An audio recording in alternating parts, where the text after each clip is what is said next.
Hello movie mates ఓటీటీని check చేస్తున్న best 10 లిస్ట్తో మళ్ళీ మీ ముందుకు వచ్చేసా. లిస్ట్లో నెంబర్ 1 కాంక్రీట్ యూటోపియా.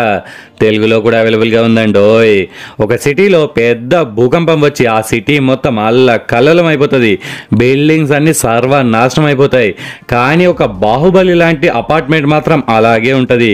మరి మిగిలిన కొద్ది మంది ఎలా సర్వైవ్ అయ్యారు, ఆ సిచ్యువేషన్లో హ్యూమన్ మెంటాలిటీ ఎలా ఉంటుంది అనే టాపిక్స్పై ఈ మూవీని తీశారు.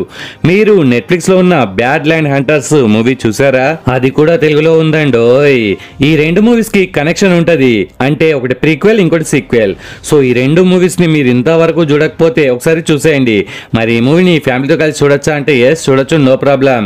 ఈ యూటోపియా మూవీ యాడుందో నాకు దొరకట్లేదు. అన్అఫిషియల్ వెబ్సైట్ నుండి డౌన్లోడ్ చేసుకొని చూసా. మీరు కూడా నన్ను ఫాలో అయిపోండి. లిస్ట్లో number 2 బైరీ part 1.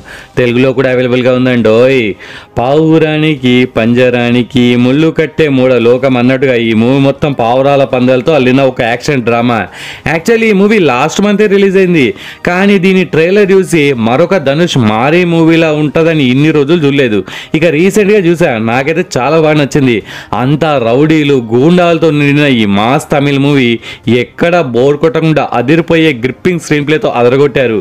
It's available in Prime OTT. పావురాల పందాలు అంటే ఏదో కోడి పందాలాగా ఉంటాయి అనుకుంటే మీరు పప్పులో కాలేసినట్టే. ఈ పందాలు మొత్తం కబూతర్ జా జా జా అన్నట్టు అంతా గాల్లోనే. ఇంతకీ బైరీ అంటే ఏంటో తెలుసా? గద్ద అని అర్థం.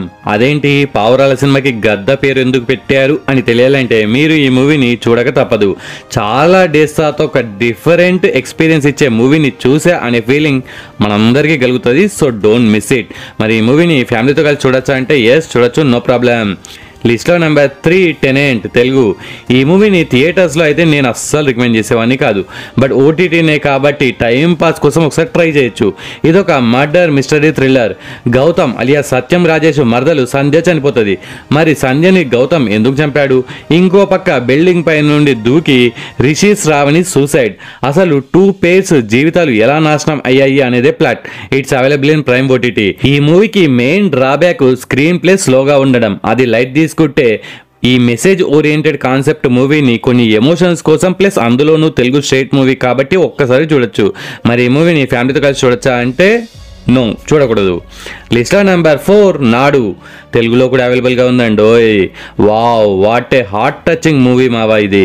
ఈ మూవీని ఫ్యామిలీతో కలిసి చూడొచ్చా అంటే ఎస్ చూడొచ్చు, నో ప్రాబ్లం. మారీ క్యారెక్టర్లో ఈ హీరో అయితే జీవించేశాడు. ఇది ఒక స్వచ్ఛమైన ఊరి కదా. దట్టమైన అడవి ప్రాంతంలోని కొండ మీద ఒక ఊరు. ఆ ఊరికి బస్సు సౌకర్యం అంతగా ఉండదు, హాస్పిటల్ ఫెసిలిటీ కూడా ఉండదు. మరి ఒక సిచ్యువేషన్ వల్ల ఊరి వారంతా ఒక పని చేస్తారు. దాంతో డాక్టర్ హీరోయిన్ రంగంలోకి దిగుతుంది. ఊరి వాళ్ళు అసలు ఏం చేస్తారు, అసలు హీరోయిన్ వచ్చి ఏం చేసింది అని తెలియాలంటే ఈ మూవీని పక్కాగా ఒకసారి చూడాల్సిందే. కమర్షియల్ మూవీస్కి చాలా దూరంగా ఉండే స్టోరీ ఇది.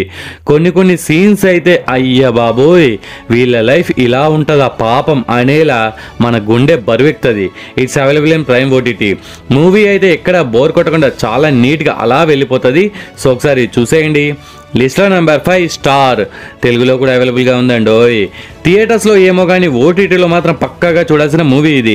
ఆ క్లైమాక్స్ ఉంటుంది బ్రో, సూపర్. అసలు మన హీరోకి యాక్టర్ కావాలనే ప్యాషన్. మరి దానికోసం ఏం చేశాడు, ఎన్ని ఇబ్బందులు ఫేస్ చేశాడు అనేది ఎక్సలెంట్గా ప్రజెంట్ చేశారు. సినిమా చూసిన ప్రతి ఒక్కరం హీరో జర్నీతో కనెక్ట్ అయిపోతాం, తనతో ట్రావెల్ చేస్తాం. ఈ మూవీకి డ్రాబ్యాక్స్ అంటే సెకండ్ హాఫ్లో కొద్దిగా స్లోగా వెళ్తున్న ఫీలింగ్ వస్తుంది. బట్ ఓటీటీనే కాబట్టి నో ప్రాబ్లం. ఫస్ట్ హాఫ్ని చాలా బాగా ఎగ్జిక్యూట్ చేశారు. హీరో ఫాదర్ క్యారెక్టర్ని చాలా బాగా చూపించారు. ఇంటర్వెల్ సీన్ కూడా బాగుంటుంది. యూత్తో పాటు పేరెంట్స్కి కూడా చాలా బాగా నచ్చేటట్టుగా ఉంటుంది ఈ మూవీ. మ్యూజిక్ కూడా బాగుంటుంది. ఓవరాల్గా 1 టైం వాచబుల్ మూవీ ఇది. It's available in Prime OTT. మరి ఫ్యామిలీతో కలిసి చూడొచ్చా అంటే ఎస్ చూడొచ్చు, నో ప్రాబ్లం. లిస్ట్లో నెంబర్ 6 మిరల్. తెలుగులో కూడా అవైలబుల్గా ఉందండి. ఈ మూవీకి థియేటర్స్లో ఫ్లాప్ అండ్ యావరేజ్ ఈ 2 టాక్స్ వచ్చాయి. మరి ఫ్లాప్ మూవీని నువ్వెందుకు రికమెండ్ చేస్తున్నావురా అని మీలో కొందరు అడగచ్చు. తప్పులేదు, అడగండి. కానీ ఇంకొందరు అడగారు కదా, వాళ్ళ కోసమే సజెస్ట్ చేస్తున్నా. అది బాబాయ్ లెక్క. ప్రేమిస్తే హీరో భరత్ నటించిన ఈ మూవీ ఒక ప్రయోగాత్మక మూవీ అని చెప్పొచ్చు. హర్రర్ ఫిలిమ్స్ ఇష్టపడే వాళ్ళు ఒక్కసారి ట్రై చేయొచ్చు, కానీ భయపడరు. ఫ్యామిలీతో కలిసి చూడొచ్చా అంటే ఎస్ చూడొచ్చు, కానీ చూసే అంత ఏం లేదు. లాస్ట్ ప్రీ క్లైమాక్స్ నుండి క్లైమాక్స్లో ఇదా స్టోరీ అని మీకు అర్థం కావడానికి స్లోగా సాగుతూ మధ్య మధ్యలో ఇది హర్రర్ ప్లస్ థ్రిల్లర్ మూవీ అని డైరెక్టర్ గుర్తు చేస్తూనే ఉంటాడు కాబట్టి ఒకసారి చూడొచ్చు. ఇట్స్ అవైలబుల్ ఇన్ ఆహా ఓటీటీ. అండ్ మీలో ఎవరైనా మన మూవీ మేట్ ఛానల్ని ఫస్ట్ టైం విజిట్ చేస్తే మన ఛానల్లో ఇలాంటి రికమెండేషన్స్ బోలెడ్ చేశాను, ఇంకా బోలెడ్ చేయబోతున్నాను. Previous latest 2 video links first కామెంట్గా పిన్ చేస్తాను. ఈ వీడియో చూసాక ఆ వీడియోస్ని కూడా ఒకసారి చూసేయండి. లిస్ట్లో నెంబర్ 7 గుడ్ లక్ సీజన్ 4 తెలుగులో కూడా అవైలబుల్గా ఉందండి. ఓయ్ అబ్బా ఏం సిరీస్ మావా, ఇది అద్దరిపోయింది, అసలు మామూలుగా లేదు. ఈ టీవీఎఫ్ వాళ్ళు ఎంత బాగా తీస్తారు తోపు అసలు. It's available in Sony LIV OTT. Total 5 episodes ఉన్నాయి, ఒక్కొక్క ఎపిసోడ్ యావరేజ్గా 40 మినిట్స్ అలా ఉంటుంది. మిడిల్ క్లాస్ ఎమోషన్స్తో ప్రతి ఒక్క మిడిల్ క్లాస్ ఫ్యామిలీ ఈ సిరీస్కి కనెక్ట్ అవుతారు అని చెప్పడంలో అస్సలు సందేహమే లేదు. ఈ సిరీస్ చూస్తున్నంతసేపు అరే మొత్తం మన లైఫ్ దింపారు కదరా అనేంతలా ఈ సిరీస్కి కనెక్ట్ అయిపోతాం. ఎమోషన్స్ అయితే నెక్స్ట్ లెవెల్ పో. నిజం చెప్తున్నా బ్రో, ఈ లిస్ట్లో ఏది చూసినా చూడకపోయినా ఈ తోపు సిరీస్ని మాత్రం అస్సలు మిస్ అవ్వకండి. క్లైమాక్స్ ఎపిసోడ్ చూసాక మన కండల్లో కన్నీరు తిరిగి ఆనంద బాష్పాలు రాలడం పక్క. Just like 12th fake climax. Comedy కూడా అదిరిపోతుంది. ప్రతి ఒక్క క్యారెక్టర్ ఎంత న్యాచురల్గా యాక్ట్ చేశారంటే జీవించేశారు అంతే. మీ ఫ్యామిలీ అంతా కలిసి ఈ సిరీస్ని పక్కాగా చూసేయండి. Don't miss it. లిస్ట్లో నెంబర్ 8 మడ్గావ్ ఎక్స్ప్రెస్ తెలుగులో కూడా అవైలబుల్గా ఉందండి అని అందామనుకుంటే ఈ బాలీవుడ్ వాళ్ళు అననివ్వరు, ఓన్లీ ఇన్ హిందీ. ఇది ఒక కామెడీ మూవీ మావా. ఈ మూవీ పెద్ద బ్లాక్ బస్టర్ అని మీ అందరికీ తెలుసు. It's available in Prime OTT. ఈ మూవీ ప్లాట్ ఏంటంటే ముగ్గురు దోస్తులు గోవాకి పోదామని చిన్నప్పటి నుండి అనుకుంటారు. వీడేంటి మా స్టోరీ చెప్తున్నాడు అని అనుకుంటున్నారా? గోవా డ్రీమ్ మన మిడిల్ క్లాస్ వాళ్ళకి ఎప్పుడూ ఉండేదే కదా. నేనైతే 3 times వెళ్ళా బ్రో. ఓకే, మన గురించి ఎవరికి కావాలి, కానీ ఈ సినిమా ఈ ముగ్గురు గోవా డ్రీమ్ నెరవేరిందా లేదా, మధ్యలో జర్నీలో ఎంత రచ్చ జరిగింది అనేది కామెడీ వేలో అదరగొట్టారు. క్రింజ్ కామెడీ చూసి బోర్ కొట్టిన మనకు ఈ మూవీ జెన్యూన్ కామెడీతో మనల్ని గ్యారెంటీగా నవ్విస్తుంది. మరి ఈ మూవీని ఫ్యామిలీతో కలిసి చూడొచ్చా అంటే ఒక సీన్లో అడల్ట్ కంటెంట్ ఉంటుంది, అది స్కిప్ చేయగలిగితే no problem, don't miss it. లిస్ట్లో నెంబర్ 9 ది మీడియం. ఇది 3 years బ్యాక్ వచ్చిన మూవీ కదా బ్రో, ఇప్పుడు ఎందుకు సజెస్ట్ చేస్తున్నావు అని మీలో కొందరు అడగచ్చు. మేమేం అడగట్లేదురా బాబు అంటారా? అయితే ఓకే, ఇది ఒక హర్రర్ మూవీ. ఇన్కెంటేషన్ లాంటి గలీజ్ మూవీ చూసారు కదా, అలాగే మిడ్ సమ్మర్ లాంటి వామిటింగ్ వచ్చే భయంకరమైన మూవీని కూడా చూసారు కదా. అలాంటి ఒక పిచ్చిగా ఉండే హర్రర్ మూవీ కావాలి బ్రో అనే వాళ్ళకి ఈ మూవీ రికమెండేషన్. ఇది తెలుగులో లేదు, థాయ్ అండ్ హిందీలో ఇంగ్లీష్ సబ్టైటిల్స్తో ప్రైమ్ ఓటీటీలో అవైలబుల్గా ఉంది. ఈ మూవీ సెన్సిటివ్ పీపుల్ కోసం అయితే అస్సలు కాదు, ఓన్లీ ఫర్ అల్ట్రా లెజెండ్స్. ఈ మూవీ ప్లాంట్ ఏంటంటే ఒక group of students black magic చేద్దామని ఒక విలేజ్కి వస్తారు. ఒక అమ్మాయి పైన బ్లాక్ మ్యాజిక్ కూడా జరుగుతుంది. మరి అది ఎవరు చేశారు, వీళ్ళ డాక్యుమెంటరీ ఫినిష్ చేశారా లేదా అనేదే ప్లాట్.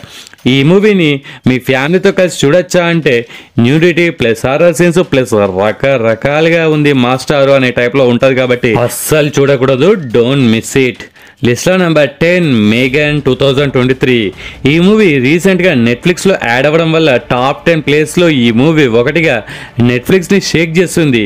1 year బ్యాకే థియేటర్లో కూడా ఈ మూవీ కలెక్షన్స్ల వర్షం కాదు సునామీ తెప్పించింది. దీని బడ్జెట్ $12 million, కానీ బాక్స్ ఆఫీస్ దగ్గర $181 million కొల్లగొట్టి సత్తా చూపెట్టుకుంది. సింపుల్గా చెప్పాలంటే ఇది మన రజనీకాంత్ రోబో టైప్ కాన్సెప్ట్. ఒక ఏఐ టెక్నాలజీతో ఒక హ్యూమన్ రోబోని తయారు చేసి ఈ పాపని చూసుకోవడానికి పెడతారు. ఈ మూవీ స్టోరీ కొత్తదేమీ కాదు, పాతదే.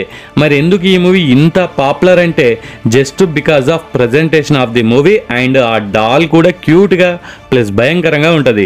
సినిమా అయితే ఎక్కడ బోర్ కొట్టకుండా స్టార్ట్ టు ఎండ్ ఒక మంచి ఎక్స్పీరియన్స్ ఇచ్చే మూవీ ఇది. ఆల్రెడీ ఈ మూవీని మీలో చాలా మంది చూసే ఉంటారు, బట్ చూడని వాళ్ళు పక్కాగా ఒకసారి చూసేయండి. ఓకే ఫ్రెండ్స్, ఈ వీడియో నచ్చితే please do like and share to your friends. Subscribe ముఖ్యం బిగులు. నెక్స్ట్ ఇంకొక మంచి కంటెంట్ ఉన్న వీడియోతో మళ్ళీ మీ ముందుకు వస్తాను. అంతవరకు సెలవు, జై హింద్.